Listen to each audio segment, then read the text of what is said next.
Hello all, నేను doctor Srikanth Bandari. So ఇవాళ రేపు మనకు డిప్రెషన్ అనేది ఒక కామన్ అంటే ఒక అందరూ వాడే టర్మ్ లాగా అయిపోయింది. వాడు డిప్రెషన్లో ఉన్నాడు, డల్గా ఉండగానే వాడు డిప్రెషన్లో ఉన్నాడు, లేదనుకుంటే ఇప్పుడు పాపులర్ ఫిలిం యాక్ట్రెస్ డిప్రెషన్లో ఉన్నాము అని చెప్పడము, అండ్ ఆల్సో సూసైడల్ కేసెస్ పెరగడం డిప్రెషన్ వల్ల. దీనివల్ల ద టర్మ్ డిప్రెషన్ అనేది చాలా కామన్గా రొటీన్గా యూజ్ చేస్తున్నాము.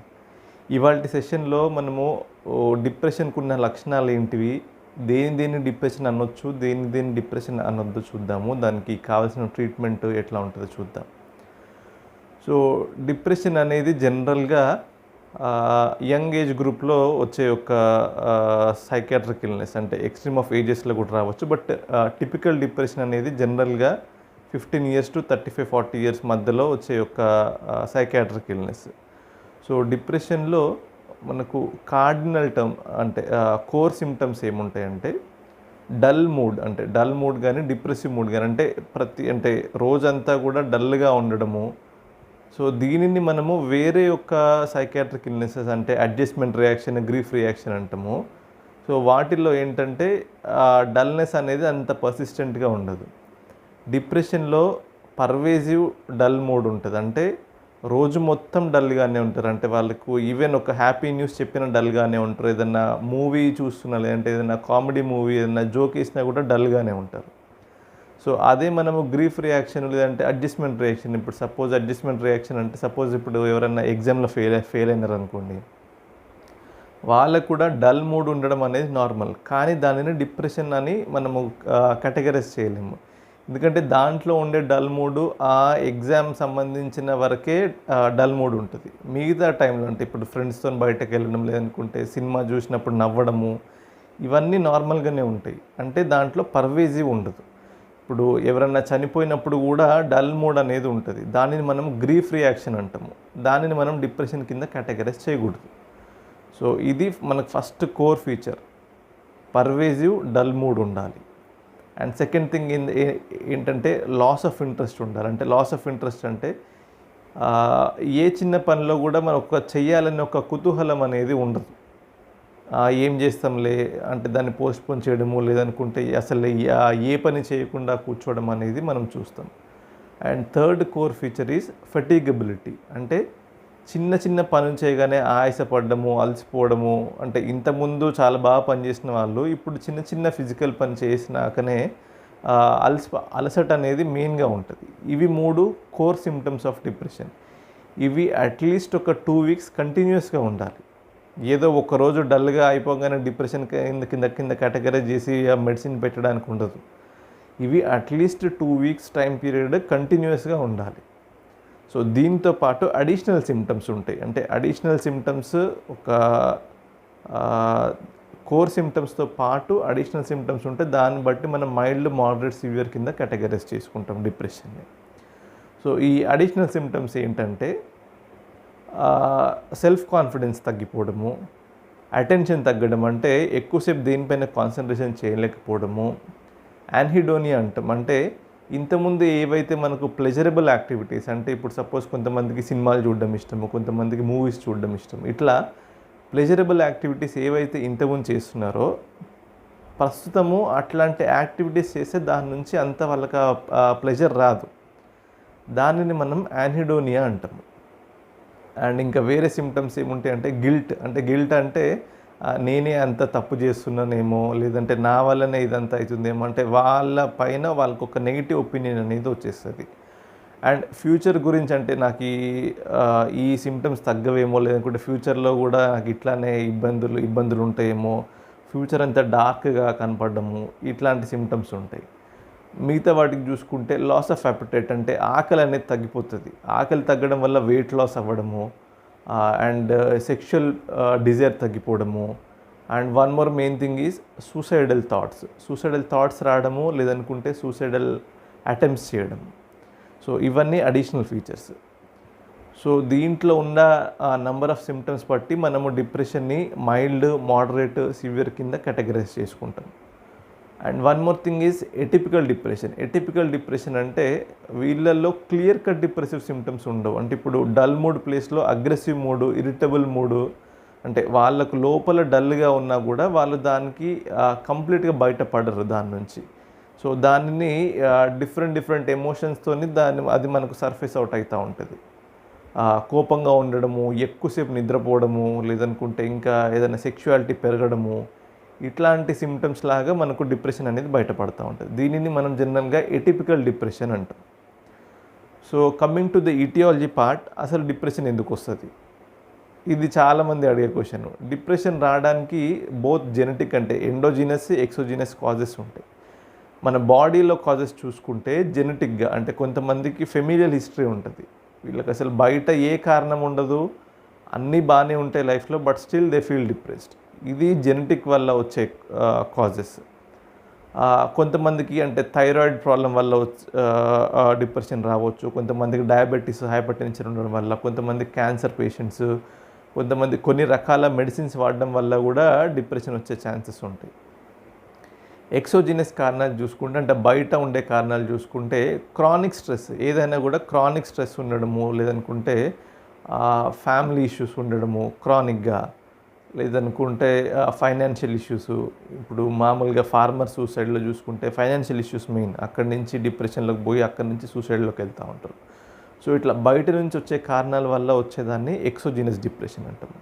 అయితే కారణం ఏదైనా కూడా ఆల్ దీస్ అంటే ఇప్పుడు మనము డిస్కస్ చేసిన కారణాలన్నీ మన బ్రెయిన్ మీద, బ్రెయిన్లో కొన్ని సర్క్యూట్స్ పైన ఎఫెక్ట్ పడుతుంది. దీంట్లో మెయిన్గా మోనోఅమైన్స్ అంటాం, అంటే సెరటోనిన్, నారెపినెఫ్రిన్, డోపమిన్, ఇట్లాంటి కెమికల్స్ పైన దీన్ని ఎఫెక్ట్ పడడం వల్ల ఇప్పుడు మనం చెప్పిన కెమికల్స్ కొన్ని పలానా సర్క్యూట్స్లో దాని కాన్సన్ట్రేషన్స్ అనేవి తగ్గుతూ ఉంటాయి. సో ఇది తగ్గడం వల్ల మనకు డిప్రెషన్ సంబంధించిన సిమ్టమ్స్ అన్నీ వస్తాయి. సో డిప్రెషన్ని మనము ప్రివెంట్ చేయవచ్చా అంటే డిప్రెషన్ రాకుండా మనం కాపాడుకోవచ్చా అనుకుంటే డెఫినెట్గా కాపాడుకోవచ్చు. అంటే ఒక హెల్దీ లైఫ్ స్టైల్, ఒక హెల్దీ ఫ్యామిలీ రిలేషన్స్, ఒక హెల్దీ ప్లానింగ్ వల్ల ఇవన్నీ మనం చూసుకుంటే ఒక డైలీ ఫిజికల్ ఎక్సర్సైజ్ చేయడము, లేదనుకుంటే ఇంకా ఏదైనా సాధన చేయడము, ఇట్లాంటివి చేయడం వల్ల డిప్రెషన్ రాకుండా మనం కొంతవరకు కాపాడుకోవచ్చు. అయితే ఇవన్నీ చేసినా కూడా సమ్ ఇల్నెసెస్ వల్ల డిప్రెషన్లోకి ల్యాండ్ అయ్యిందే అనుకుందాం. సో డిప్రెషన్లోకి ల్యాండ్ అయినప్పుడు మనము ఎంత తొందరగా కన్సల్టేట్ ట్రీట్మెంట్ తీసుకుంటే మనకు అంత బెటర్ రిజల్ట్స్ ఉంటాయి.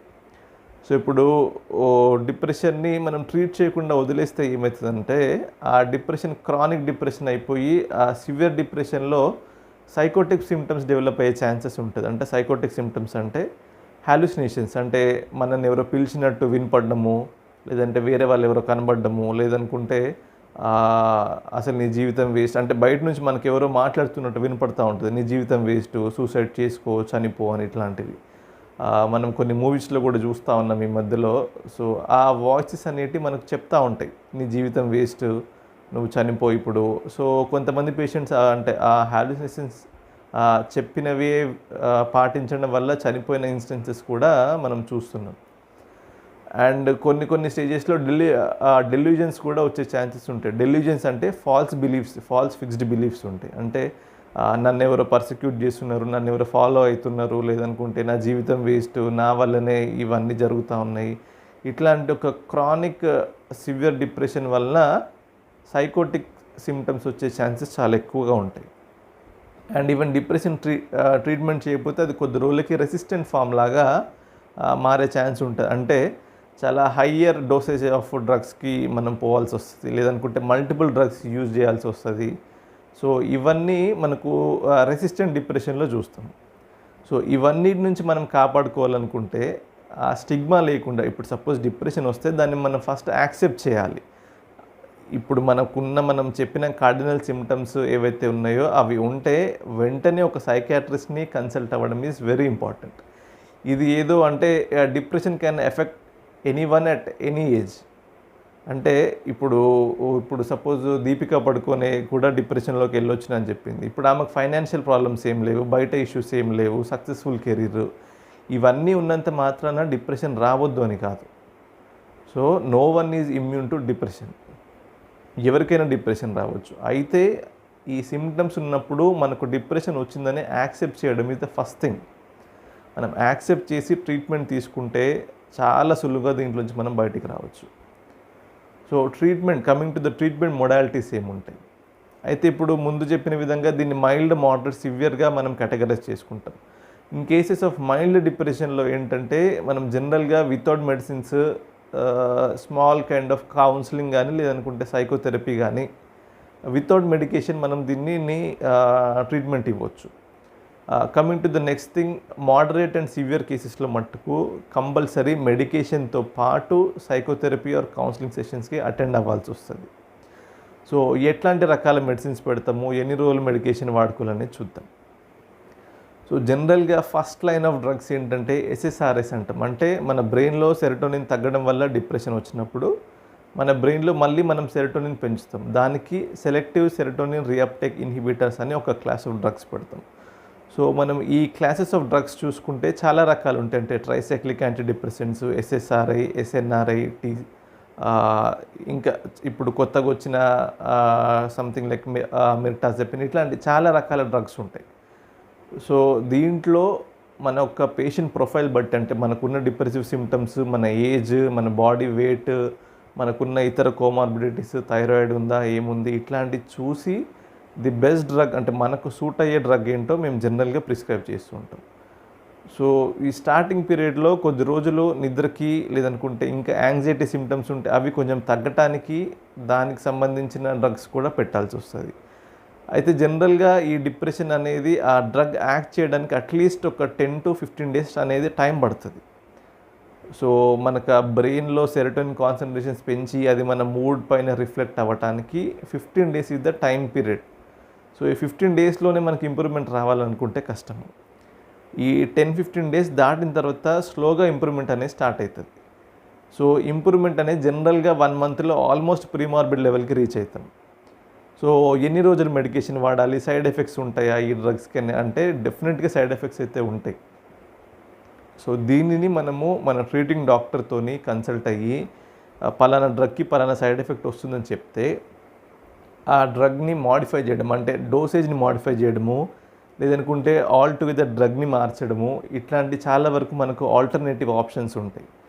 సైడ్ ఎఫెక్ట్ వచ్చింది కదా అని మెడిసిన్ని స్టాప్ చేయడం మట్టుకు చేయొద్దు. ఎందుకంటే దీనివల్ల రెసిస్టెన్స్ అనేది పెరుగుతూ ఉంటుంది డిప్రెషన్కి.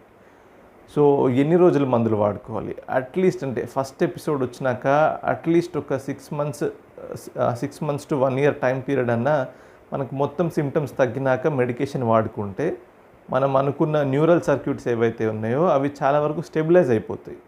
ఈ స్టెబిలైజ్ అవ్వడం వల్ల ఏమవుతుందంటే మనకి ఫ్యూచర్లో మళ్ళీ మనకు డిప్రెషన్ వచ్చే ఛాన్సెస్ చాలా తక్కువగా ఉంటాయి. అట్లా కాదు ఇప్పుడు మనకు ఒక 1 month పీరియడ్లో సిమ్టమ్స్ అన్నీ తగ్గిపోయినాయి అనుకొని మనము మెడిసిన్ స్టాప్ చేస్తే ఫ్యూచర్లో వచ్చే అటాక్స్ అనేది చాలా ఎక్కువగా ఉంటాయి.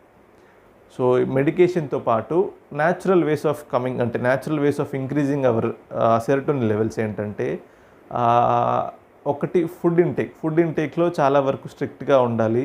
కార్బోహైడ్రేట్ ఇంటేక్, అంటే ఫ్రెష్ ఫ్రూట్స్, కార్బోహైడ్రేట్ ఇంటేక్ కొంచెం పెంచుకుంటే ఆ సెరోటోనిన్ ప్రొడక్షన్ అనేది పెరుగుతుంది.